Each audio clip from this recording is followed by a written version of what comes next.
Hey everybody, Daniel Ramsey here. I'm really excited because we've got kind of a different interview today. And as you know, MyOutDesk, we're the leading company in real estate virtual assistants. We've helped over 5,000 companies and agents just like you, Nikki, grow and scale their business.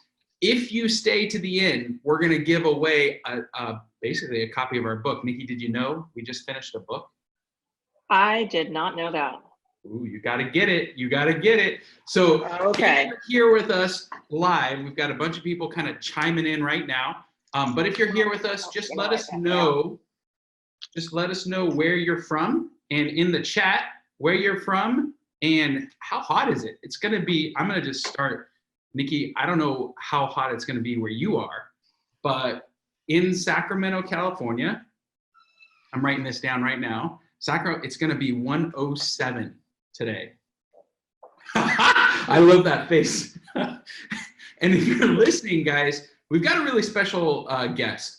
Nikki Beauchamp, we're here. This is crazy. She's done, what is it, 20 years selling real estate in New York City? Is that right, Nikki?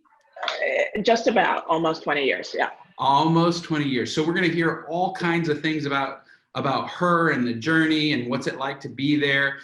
In 2014, Nikki joined Ingalls and Volkers in New York City as one of the founding advisors when the Park Avenue brokerage office opened. So that's going to be exciting. And you and I were talking, you're like a concert, what'd you say, clarinetist and pianist? Yes, that is correct. Do you remember that movie, well, the TV show Fame, which then became a movie, which then became a movie again? I went to that high school. Bam, that's awesome. And it's one of those learn how to be an artist and learn how to produce music kind of school. Well, it's great because it's audition based, and so you have to audition to get in, and you have half of your day is your art, whether it's music, instrumental or vocal or drama or dancing, and the other half of the day is academics. So it's actually a pretty intense experience, but a lot of people say they hated high school. I loved high school. Sure. I had the best time. I made the best friends growing up being a practicing sort of musician, first piano, then clarinet. And I'm still in touch with all of my friends. In fact, I'm going to a birthday party, I think, this weekend. I love it. I went to high school and middle school with. Who you went to high school and middle school with? Yes. That's awesome. Well, guys, we've got a real treat. Nikki is an award-winning multilingual. What languages do you speak? So I speak Spanish fluently. I need to practice my Russian a little bit more. And I can understand Portuguese, and I can sort of get along in most languages. It's fun skill to have. Wow. Yeah. So, and she's a global real estate advisor, nearly 2 decades. I love this. You're a native Manhattanite? So I was born and raised in Manhattan. So I left a hospital in Manhattan and went home to an apartment in Manhattan. And I have lived here almost my entire life, minus I spent some time living between New York and London before real estate. But basically, I am a native New Yorker, Manhattan no less. How do you say that? Manhattanite? Am I saying that right? There you go. You got it. Okay, good. I'm glad I'm getting that. What I love about your business is it's very global, which is different because a lot of people are coming to New York, and your kind of history and kind of the way you actually serve your clients are different. So we're going to dive in. And before we do, I just want to say thank you for being here. I know this is a give back project for you. You're just kind of like helping our clients and helping people understand what's it like to sell in New York. So thanks for being here today. It's actually really, really fun. As I sit here thinking about it, I think this is my very first Facebook Live interview thing ever. What? Yeah. That's amazing. Okay, well, we're going to go deep with you. Let's start. And I know you're quoted by New York Times all the time. You're Inman's List, you're Swanepoel Top 200 Most Influential People. You are the real deal in New York City. So I love that we're getting a chance with you today to kind of dive in. But how did you get started in real estate? How do you go from that school speaking all those languages to landing in real estate?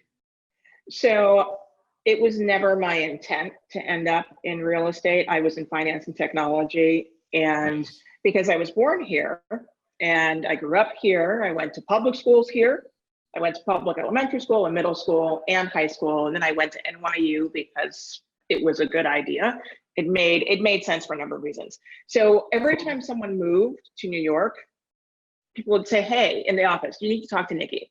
She'll let you know what you should think about, maybe schools, what things are fun." Because everybody always says, "Oh, it's New York, it's too hard to live in, it's too expensive.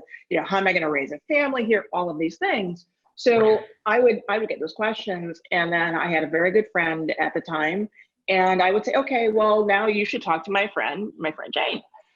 And that went on for a couple of years, and every once in a while she would say, "Can you get a license so I can pay you a referral fee?" I said, "No, I don't need a referral fee. I just want to make sure that my friend, my colleague is getting a great person to work with who will help them get what they need."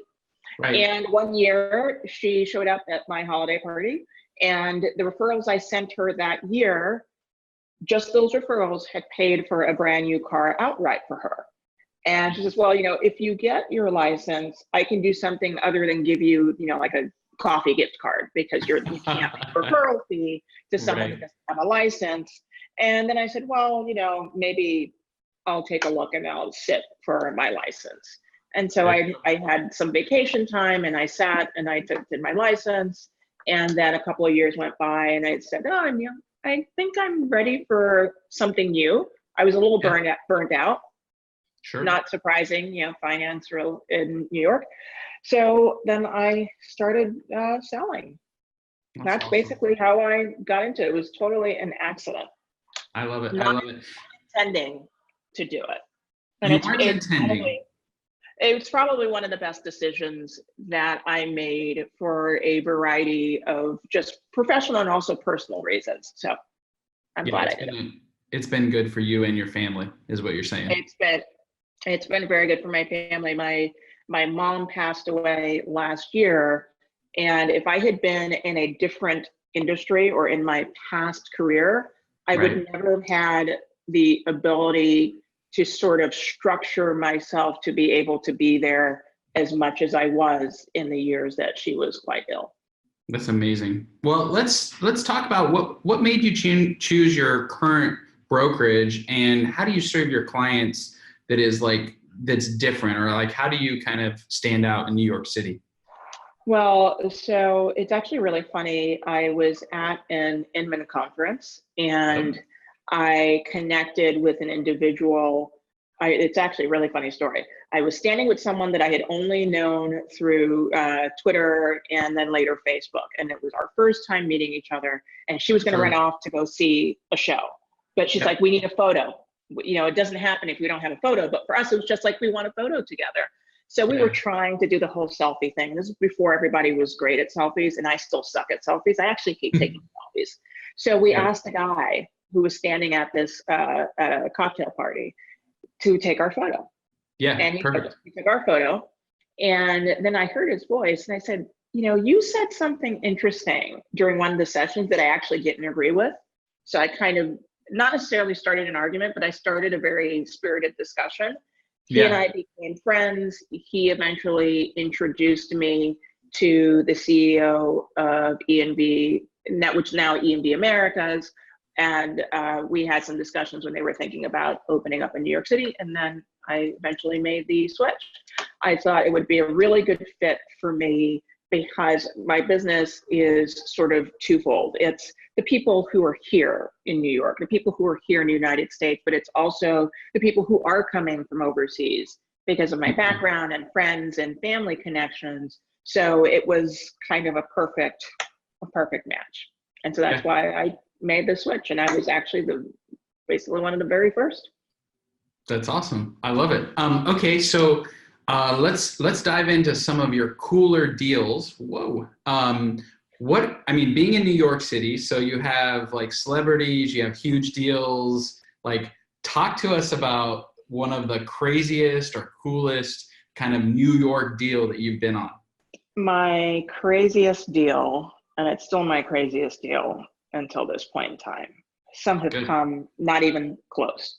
I was contacted by someone who had received my information from someone on Facebook, and they had a co-op that they were interested in selling. And I'm like, okay, this is great.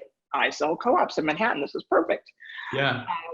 And we go back and forth, and we're having these conversations, and we never quite get to the let's have the conversation. Right. And one day I get the email, I'm going to be in New York during this week. We should meet. I'm like, okay, this is great. And I finally get the address. But I not only get the address, I get sent a link because the apartment had been a Wall Street Journal house of the day. And I open up this link and I click on it, and I just, like, my jaw drops because it's like the craziest interior that I have ever seen in my life. Okay. I will say it was crazier when I was there in person. It was certainly very interesting. If you Google steampunk apartment in New York City, it will come up. It got a great deal of coverage. It was actually it was listed with another broker, and I was the second broker. So it had been on a TV show. We got tons and tons of, it was featured in Interior Design magazine. AOL did some videos on it. It's like crazy, crazy stuff. That is still my craziest transaction. We then had to strip all the stuff down off the walls. And if you Google for like the pictures in the video, it will blow your mind. And I remember that while we were having the items stripped down was also when Hurricane Sandy happened in New York. So it was a long process from the point of the initial conversations, then actually listing the apartment, then actually getting the apartment, as I like to say, de-steampunked, and then getting it sold. And once we got it de-steampunked, we actually had multiple offers. Right. So did the previous broker... Wait, there's more. Yeah. Right before we were about to close, there was a flood.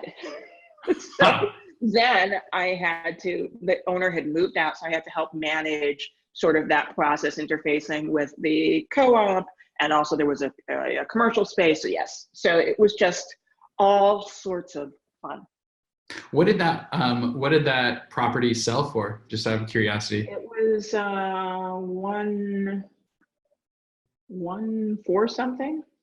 1.4. Cool. 1.4. Yeah. Still crazier than my like tens of millions of dollar deals. That still is the craziest deal ever. I mean, even that deal, to recover from it, I went on a vacation at the end of the year. I bought myself a brand new bag. I brought myself a piece of jewelry, and it's this bracelet here, this specific one. I bought myself after that transaction, and I wear this bracelet 99% of the time because it reminds me that you get through to the end. Yeah. What was challenging about the deal? It was, I mean, the decor of the apartment was certainly challenging, to call it mildly, to call it that. And that was probably the most challenging thing of all. And it's this idea, more press. Sometimes an apartment is so unique that the only person who wants the apartment is the person who customized it to that level of uniqueness. So I talk to my clients now about this apartment, and I explain to them the challenges that were involved and how long it took to sell. Remember, there was a broker before me, and then I had it for a ridiculously long period of time because it was that challenging. And you really have to take that into account, especially when you're doing renovations, and you have to think of these things. Right. And so did you go to I'm guessing you went to the seller and said, look, I can't sell it as is. You got to spend money and change it up. Well, we had that conversation the day I had the initial listing. the listing discussion. And he would say, well, let's give it X period of time. And then, another inquiry. I even had people who I had an inquiry who wanted to come and get married in this apartment. In it. And it's a pretty, that still blows my mind, because I can't imagine anyone wanting to. I don't see the theme of that apartment as wedding. I can't see it. Even now I'm thinking about it and I'm going, I don't know. But it was fascinating. So every time we got another press inquiry, it was well, maybe this is going to help. And it's like, well, this is going to be great. We're going to get more interest, but still the same feedback is going to come in. People come in, and it was so overwhelming that you overestimated the amount that it was going to cost to undo it. Yes. Yeah. And I would say to the owner, well, they're coming in now, they're saying, it's going to cost them $150,000 to undo this. And I know for a fact that's not true. And eventually he did get to the point where he agreed to do it. Yeah, I totally get it. Hey, I was looking, Nikki, you've got kind of a diverse background: finance, negotiations, marketing. I mean, help us understand how that has helped you negotiate a lot of deals and serve your clients at a high level. Like, what are some of the experience and pitfall things in that kind of diverse background to be in the real estate world now? I think actually when I came into real estate, I probably never anticipated the degree to which my tech background would be a little bit helpful. From a marketing perspective, it helps you to be creative and sort of look outside of the box. And at the end of the day, especially being in New York and dealing with co-ops, condos and co-ops, with co-ops, when someone is buying a co-op, they have to disclose their everything. So, and you're telling the story of this purchaser to this board of directors. And one of the key components is that financial ability. So you're now taking someone's financial life and trying to explain it to a group of people who may or may not have a finance background. So it's like, how do you take someone who works for a hedge fund and they've got all the K1s, or they work in 3 different states? How do you distill that to something so that when you're looking at this as a board member and you go, okay, I get it. They have enough money to buy the apartment. They meet, you've got to make it simple, because otherwise it's like a giant jumble puzzle that you can't really put together. So that has actually been super helpful for me, for sure. And then also being able to analyze things just sort of like on the fly even. Well, New York's even a stranger market in the sense that you guys don't typically you guys don't put stuff on MLS, and I know the listings are kind of wonky and all that. So I'm a member of the Real Estate Board of New York here in New York City, right? The Real Estate Board of New York has, something like 17,000-ish members. About 13 to 14,000 of them are residential. Through the Real Estate Board of New York, we have what's called the RLS. That's our listing service through which, when I have an exclusive listing, that's how I share. That's how the listings are shared amongst the brokerage community. So people think, oh my God, you don't have an MLS. How do you know so-and-so's listing? Well, I open up my computer, I open up my browser, and I search, and I will see if you have an exclusive listing and it's in the system. I will see it, and I will call you, and I'll make an appointment, and hopefully it'll lead to a deal together. It's not as abstract and foreign sounding as it seems to the outside world, I think. That's like the number one question I get from all of my friends all the time. Well, how do you work with that? Well, I kind of work the same way that you do. It's just, it's the same, but it's different. What's different about it? Like, I explain the differences. Well, I think that everybody is used to sort of the traditional MLS structure. And because they hear, oh, New York City there's no MLS, they think that it's the Wild West, and that if I have a listing and broker B across the street has the listing, that we can't work together, that there's no cooperation. And that's the furthest from the truth. You know, I'm the first person to say to someone, if you come into one of my listings and you don't have a broker, I will advise you that if I'm the listing agent, I represent the seller, Right. and you should have someone who represents you. Right. Makes sense. Especially with co-ops, it's yeah. So It's we're complicated. a lot. It's complicated, and I think that, you know, each person in the transaction should have someone who's advocating in their best interest and has their fiduciary at heart. Yeah, makes sense. Hey guys, if you're listening right now at the top of the hour, we talked about grabbing a copy of our book. And so I just want to give you the opportunity to do so. If you text SVP to 31996, we'll give you a free copy of it. It's something that I wrote, like I poured my heart and soul into this thing, 12 years of experience. Even I wrote it down. Yeah, it's so, guys, and we're giving it away for free. I mean, it's basically all of our frameworks, all of our scale accelerators. What we'll do for you is just kind of send you that book. And if you need help in real estate, that's our world, is we help you find high caliber leverage. And we have awesome people like Nikki on our show all the time. Nikki, you're going to go everywhere, iTunes, websites. We're going to send this out to everyone. So here's the other really funny thing. I somehow did not process that this was a Facebook Live interview. I love that. So I love that. When I realized that yesterday, and I'm thinking, okay, it's summer, but I still need to put makeup on because, you know, cameras and all that stuff. And it's definitely, it changed my thought process when I was getting ready for jury duty this morning.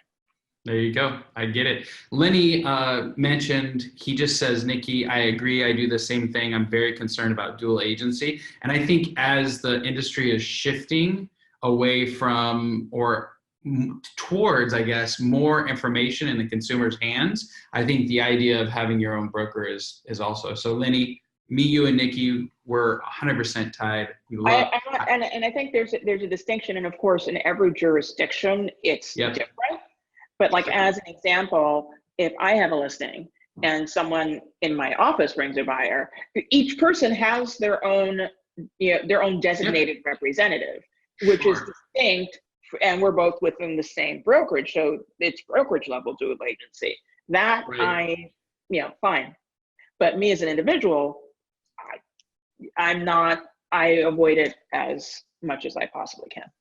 Totally get it. Hey, Nikki, I was noticing all of your certifications. You've got a lot of them. Like, it's kind of crazy how many, actually. It's like a paragraph. Tell us about the ones that you found the most value in, and what they've done for your career. So when I do continuing ed, I try to find things that are interesting. Mm-hmm. So at my local board, they offered, and again, I'm in New York City and I'm in Manhattan and I'm not a realtor, so I could take all of the courses that NAR offers, but I can't use the designations. Got it. Why did you, so you're choosing not to be a NAR member? That's interesting. Well, in New York City, I'm a member of a board that's not a realtor board. So that's the main difference. Yeah. So REBNY is not, it's not like it's the Long Island Board of Realtors or the Gateway Board, so anyway, when I do my continuing ed, I try to find things that are interesting and might be potentially useful. A couple of years ago, they offered the certified negotiation expert courses at my real estate board. So I thought that would be an interesting course to take. When I think about it, I spend most of my time negotiating for something, both in business and in life. That particular course was fascinating. Mostly, I felt it reinforced many of the things that I was already instinctively doing, but because I wasn't trained, I wasn't really as aware. So that was great, and it taught me more about sort of planning out my negotiation strategy. Again, now with the awareness of the things that I'm actually doing. The other thing that was really interesting about it is that from that course, I became good friends with a group of people in the class, and we formed a mastermind group that then continued to meet. And we met for probably a couple of years, like every month or every other month. At some point, one of us told the instructor that we had all grouped together to do this. So then the instructor came and sort of participated in our group as well. And when they offered the additional levels of the course, I took those, and the three CNEs together enable you to get the Master Certified Negotiation Expert designation. And then at one point, they brought the Certified Buyer Representative course to my local board. And that same subgroup that I was talking about, our mastermind group, actually helped sort of tweak some of the things to make it a little bit more relevant for our market. So I took that course as well. And I think it was really useful to have a framework. Yeah. And I like to plan, and I like to analyze things, but it was really great to sort of sit and stop and really think about it. And again, I needed a continuing ed, so I just chose to take something that would be different from what I would normally take. How do you think it's moved the needle for your career, like in negotiating deals, and like, what do you think has happened? I think it has made me much more intentional and much more aware also of the other side of the transaction, or the buyer or the seller that I'm dealing with. Because it's the same thing. A couple of years ago, I did a course that aligned the disc elements to selling styles. And so it was kind of like that same thing. These are things that you know that you already have in practice, but when you stop and make yourself aware or refresh your awareness, it's just like sharpening a pencil. Yep. What's your personality profile if you did the disc? When I did the disc, it was high D, and I think it was either high S or high C. I forget. Yeah. I did it 2000, almost 10 years ago. Oh geez. Well, I asked because we do it too. I mean, we have something called Market Force, which is a work style indicator report, and every one of our virtual assistants goes through that, and we have our clients do it so we can make really committed matches in kind of assistance. I loved it. As a matter of fact, when I did it and I saw the report, and I said, oh my God, this is me. I actually gave it to some members of my family. I'm like, okay, here's your way to understand me. Yeah. See, this is how I like to be talked to, you know? Yeah, this is how I like to be talked to, and it's definitely interesting. That's awesome. Hey, you've been quoted a lot, New York Times, Inman. Like, talk to me about those quotes and how you get into a position of influence and quotability for the news and media on a global basis. So I think it's interesting because a lot of that goes back to building relationships. One of the first times that I was on TV was to talk about crazy rental amenities. And this was, maybe early 2010, 2011, 2012. And that came from a connection to a producer on Twitter, because I had been engaging in conversations and sharing content that was relevant to my market and what I knew about the market. So I get a message, hey, we're looking for this, that, and the other. Is this you? And I said, well, yeah, I can do that. Same thing, there are reporters that you build those relationships with, and I'll get an email or I'll get a phone call, hey, I'm working on this story. Have you experienced this? Or do you know someone that has? And more often than not, it's literally that direct connection where my cell phone will ring and I'll see the reporter's name, and if I can answer it, I'll answer it right then and there. If not, I'll send them an email or a text and say, hey, I'm tied up right now, call me in 2 hours.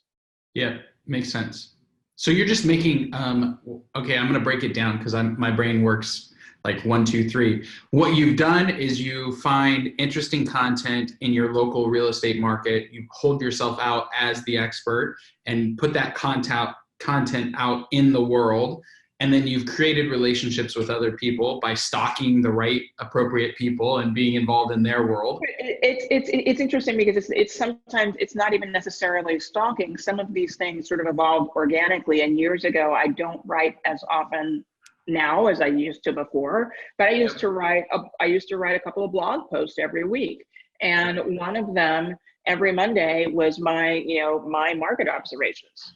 Right. It was what I was seeing in the last week and what I was experiencing. And the same thing goes with, most of the time you want to share your take on what you've seen, because right. the media sometimes focuses, in New York as an example, a lot of the time the media is always talking about all the super high-end transactions. And people will say, well, no, I can't possibly buy anything in New York because I can't Right. afford it. And I'll say, well, I do have clients, or I have clients who have bought, great new studios or 2 bedrooms, or they've explored and expanded their sort of realm of possibility, and they have found something. I'm not saying it's going to be, what did I say to someone the other day? Someone had a caviar taste on like, Sprite budget or something. It was something funny, but it's everything. You have to know what you're looking for. You have to take the time to kind of analyze it and express that opinion. And often the media is focusing on one very particular segment, or they're saying that everything today, now is a great time to buy, now it's a bad time to buy, or, the market's going to go down, or market's going to go up.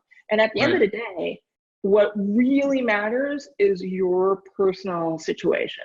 Does it make sense for you, John Doe, to consider buying something right now? And what are the reasons why or why not? What are the smart ways that you should proceed? Yep. And that's not something that you're going to find by reading the latest article in the Times or the Wall Street Journal. That's something you're going to find when you consult with someone who's an expert in your area and talk about your specific needs, your needs, your wants, your desires, your financial situation, and take all of those into account. That makes sense. You're a global person, meaning you speak all these languages, you're in New York, you got probably a lot of people that are flying in to look at property all the time.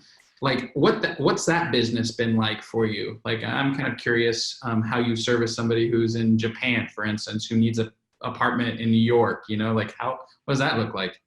I spend a lot of time on my phone, lots of video calls.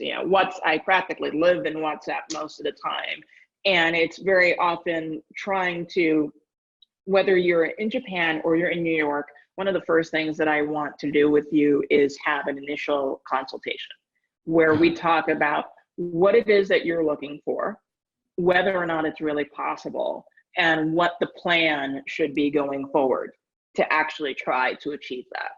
And that happens whether you're in Japan or you're in Hong Kong. I have a client who's in Hong Kong. It doesn't matter. That's the first step. And it's also a litmus test, because we can discover that we don't like each other, or we don't gel, or the way that you want to communicate. You want to send me 10 million text messages at all hours of the day and night, and I like to sleep. Or what the hierarchy of communication is. When will we be doing a Zoom call? When will we be, using WhatsApp? When will we be on the phone? What's email? Like all of those things, and what your preference is. And everybody has a different preference, which means that I have way too many different apps on my phone to try to manage. Right. What's been one of the most challenging international deals that you've ever had to do? Like, what was the, what's the tough thing about doing those deals? One of the biggest challenges is often if people don't understand the distinctions between what it's like when they're buying in their market and what it's like to buy here. And that's probably the biggest education piece that happens. Then it's also making sure that they have the appropriate people on their team. having the right attorney, having the right tax advisor, advising on structures. Also, finding people, like I work with different attorneys, and different attorneys mesh with different clients based on their areas of specialization or the languages they speak, because maybe the clients would prefer to communicate in their native language versus not. And having to hire translators and all of these other. So if in New York, your team of people is maybe, your attorney and your finance person and this, that, and the other. Let's say maybe there's 4 of us. Yep. With an international transaction, I could have 6 or 8 different people involved or more. And it's managing all of that. And my favorite app, because I can be awful at figuring out time zones on the fly. Yeah. I'm really, really bad at it. And I always mess it up so that I have to be up ridiculously early because I forget. It's an app called Time Buddy. Time Buddy. And I have it, Time Buddy. I have it on my phone. So when I'm trying to schedule, so every grouping of clients and people that I have to deal with that are overseas, I have people that are in Mexico and in Singapore and in Korea. And all of us have to regularly get on phone calls. So that's one group. So I create different groups. So when I see that it's, John, Jane, and Jimmy, we all have to get on a call, I can look and I understand what the different time zones are visually. So that one of us isn't up at a ridiculously early hour. I love it. I love it. All right. Well, hey, Nikki, we are coming to the top of our time together. I really appreciate you and sharing everything you have. I mean, it's interesting. New York is just a different beast. It's a different animal. So it's awesome to kind of connect with you today. Yeah, no, it's been a lot of fun. What would you leave our audience with? And I know you've got almost 20 years of experience, so I don't expect you to share it in one line, but what do you think, what's the thing of value you'd like them to hear today before we go? Building your relationships are everything. They're everything. And building those and nurturing those will enable you to do more. And what's interesting, it's like the theory of having all these raving fans. So as I mentioned earlier, I am in the middle of, or at the very beginning of performing my civic duty here in New York County. Yep. So I see an email a couple of days ago, and it's from someone that I met years ago in my client's apartment when my client was buying their second or third apartment. And she writes, says, I don't know if you remember me. We met, blah, blah, blah, blah. I want to buy an apartment, and I only want to buy an apartment in this 10-block radius. Literally, it's like a 10-block radius. Right. But when I speak to her on the phone, I discovered that she had just had dinner with my clients and repeated to them that she was interested in maybe trying to figure out if she could do this. And they said, you have to call Nikki. Right. She can dial it down. She can help you figure this out. And it's the quality of the relationship that we have built over the last 10 plus years that leads to that trust, that they're first up, you got to call Nikki, call her, text her, that's going to be your solution. I love it. I love it. We, and if you get a copy of the book, actually, and I love that you ended it with that, because we have this strategy called the 3 R's. Nikki, you're going to love this. So we call it reviews, referrals, and recommendations. And we call them the 3 R's. And we believe, 70% of our business comes from one of those 3 things. So we're referral based, we're in the real estate world. But reviews are just online reviews, and we have over 250 5-star reviews. And then referrals are obviously what just happened to you. Your friend said, you got to call Nikki. I love that. And then recommendations are where our clients actually go on the record and do videos with us and tell us how amazing it's been and what they're doing that's unique. So we strive to get one of those 3 from every single person that we interact with. And if you want that strategy, you can grab that book, Scaling Your Business with Virtual Professionals. And that's super interesting, because one of the things that I'm often fond of saying is that every interaction that I have with a client, whether it results in a transaction or not, I kind of judge the quality of it based on how they attempt. There are people who you know, for whatever reason, their jobs changed, they didn't buy, they didn't sell, but they will consistently say to their friends and their family, you know, you need to talk to Nikki, you need to talk to Nikki. Right. And if that's not happening, I look and I go, well, what did I do differently? Yeah. Why did that not happen? Sure. Yeah, because it's such a big deal. I mean, 70, you know, as a real estate professional, 70% of your business should come from your sphere of influence in referrals. Yeah. And, you know, when you talk to brokers and agents and people across the country, it's wild, because when you ask them how much money they're spending on their sphere or referrals, they're like, oh, I'm buying leads, you know, online, or I've got this crazy marketing thing, but they're not loving on their people, which is what you and I do. And I think it's pretty important. I mean, one of the things that I used to buy restaurant guides. Yeah. Have them customized.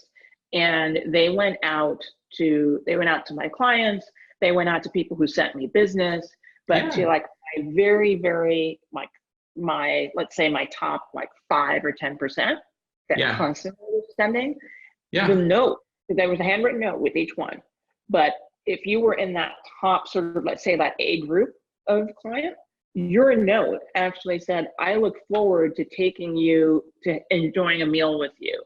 Yeah. You know, and if I could remember their favorite cuisine, which now, thank God, I can write in their little in their entry in my database. So I can say, you know, let's pick one of these great Mexican restaurants, or pick one of these great sushi places, because to me, that is a worthwhile investment of time, not only money, but also time, because it feels like in a world where so much there's, you know, I've got 2 phones sitting right next to me, and you know, computer and everything else. There's so much out there, but to be able to spend that face-to-face time, is really still priceless. I love it. We're going to end there, Nikki. Thank you so much for your time. Guys, if you want to get a copy of the book and on my 3R strategy, text SVP to 31996. It's called Scaling Your Business with Virtual Professionals. Nikki, you've been amazing. Thank you for sharing all this lovely information about your market and what you've done. I'm texting it now. She's doing it now. We've got her. She's going to be hiring a virtual professional soon through MyOutDesk. Appreciate you. Thanks for being here. And I've had a great time. Thanks. That was fabulous. Thanks so much.